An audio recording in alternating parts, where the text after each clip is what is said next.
Good morning guys and welcome back again to my channel. So today's video natin guys is on the way kami sa Batangas and I hope na maging okay yung lakad namin. So update ko lang kayo guys mamaya.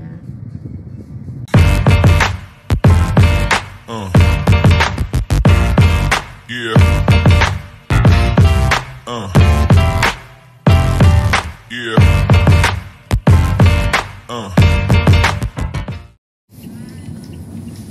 So ayun guys, dumaan kami dito sa gasoline station kasi si Mami nag-CR. Sana pinag-diaper ko ng joke lang. So anyway, nandito pa kami sa C5. Yun. So naubusan na naman ako guys ng data. Kagabi lang ako nag-ano ng 50. Ngayon naubos na naman. So magpaload ako puti meron si GR Gcash. So yan, magpapaload ako guys muna para magka wifi ako dito. So yan lang guys, update ko sa inyo. A few moments later. So guys, nandito na kami sa Lipa. Kakain muna kami sa favorite kong lumihan. O diba, naalala ko pa. Alright. So, bye bye guys. Ano ko kayo mamaya. So guys, ito yung favorite kong lumihan. O diba? Sa wakas, nakakain ulit dito. So ayan na guys yung order naming Lomi Special. Yan. So ayan. So kailangan guys gumawa ng sauce. Yan, ganyan na sauce na gawa namin. So ayan, mag-lomi-lomi tayo guys. So ito guys yung Loming Batangas. Special. Yan, masarap yan guys.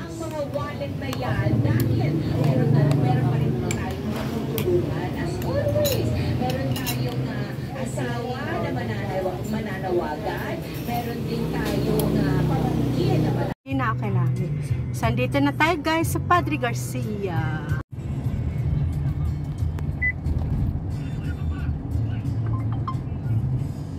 Yeah.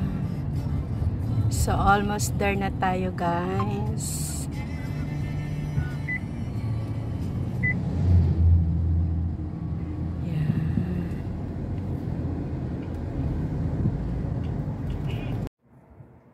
So guys, nandito na ako sa loob ng barangay at ito ay nagsusulat na ako ng mga reklamo. At ako guys ngayon talaga na nanginginig kasi talaga palang nagsama na sila sa bahay namin mag-asawa. So ito guys, inaantay na lang namin si Captain para hulihin talaga sila mag-asawa. So ayun nga guys, nakapagreklamo na ako, nakapagsulat na rin ako ng reklamo ko doon sa distaff ng Bausi. So pupunta na kami doon sa bahay ko. So ayan, calm myself. O diba? So mamaya guys, i-update ko kayo.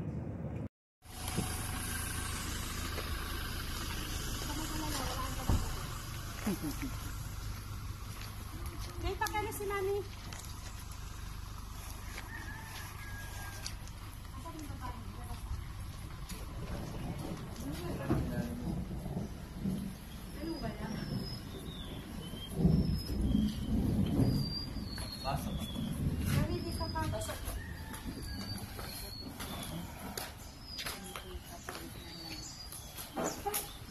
Sa barangay tayo mag-uusap.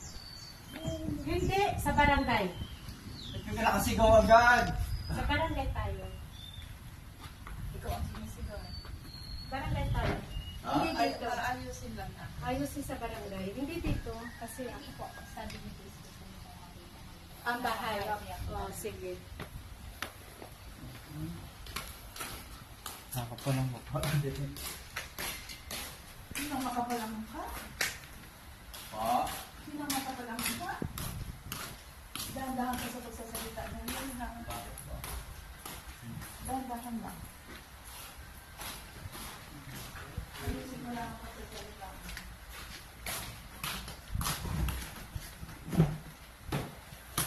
Ay, ang galing niligpit. Wala. Pero may dalawang yan. Ha?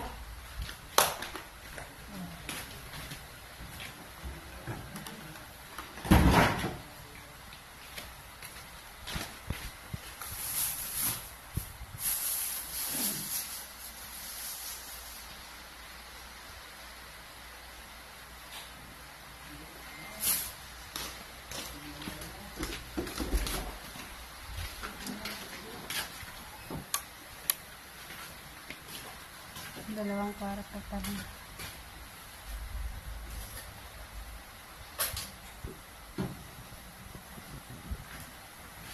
Sapang din pala siya. Ang galing.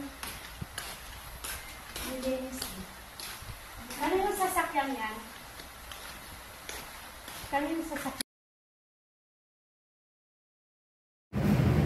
So guys, tapos na kami doon sa barangay. Nandito na kami sa kainan. Kakain kami ng goto. Wala pa, nag-order pa kami. So ayan.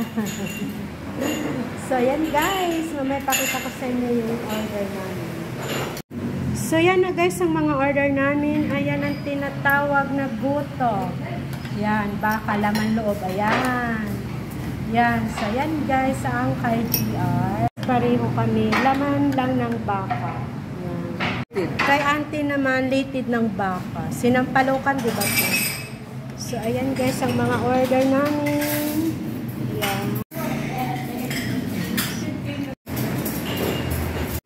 So, ayan guys, tara kain tayo. Ang sarap talaga ng, pinakaano ko talaga dito guys sa mood. Yun ang pinaka-special ano nila dito po. So, ayan guys, tara kain tayo. Guys, tapos na kami kumain. Ayan na. Ubos kasi sa sobrang sarap. Ubos. So anyway, pabalik na kami ng Maynila. So ayun na guys, pabalik na kami ng Maynila. Si Mami. Pinsang ko sa bahay. So yun guys. Pa-Manila na tayo. Tapos na yung ano namin, tapos na yung pag-usap. Ay, hindi pa pala tapos. So, may another session pa kami sa next week. So, babalik ulit kami dun guys, para sa another session. Ganun talaga ang buhay, diba? So, yun lang. Ito guys. Diba? Ang ganda ng ang ganda ng Pilipinas, walang traffic. Yan, so ang ganda ng very smooth. Okay lang Jo, don't worry kasi ko yan i-mute ko. Lalagyan ko yan ng music. So ayan nga pala guys, namili ako. Ayan ang binili ko. Bumili ba naman ako guys ng mais. 4 ang 100, napakalaki. Ayan o, laki ng mais guys. Tapos bumili rin ako ng papaya, saging, at of course the buko pandan, hindi kailangan mawawala yan. So ayan nga guys, so diba? Pandan ang buko pie. Buko pie, ayan yung buko pie. Ayan guys, ang buko pie, inupakan ni Mami, kumain na din si Mami. So yan, yan ang mais. 200 ang binili kong mais, walang peraso. Syempre, pasalubong. O, diba si bro, ha? Namili na naman. O, o ayan, guys, ang mukha akong taba na. O, diba, bilog na bilog na. So, anyway, bye-bye. Thank you for watching. At I hope nag-enjoy kayo sa aking vlog ng Batangas Express. So, bye-bye.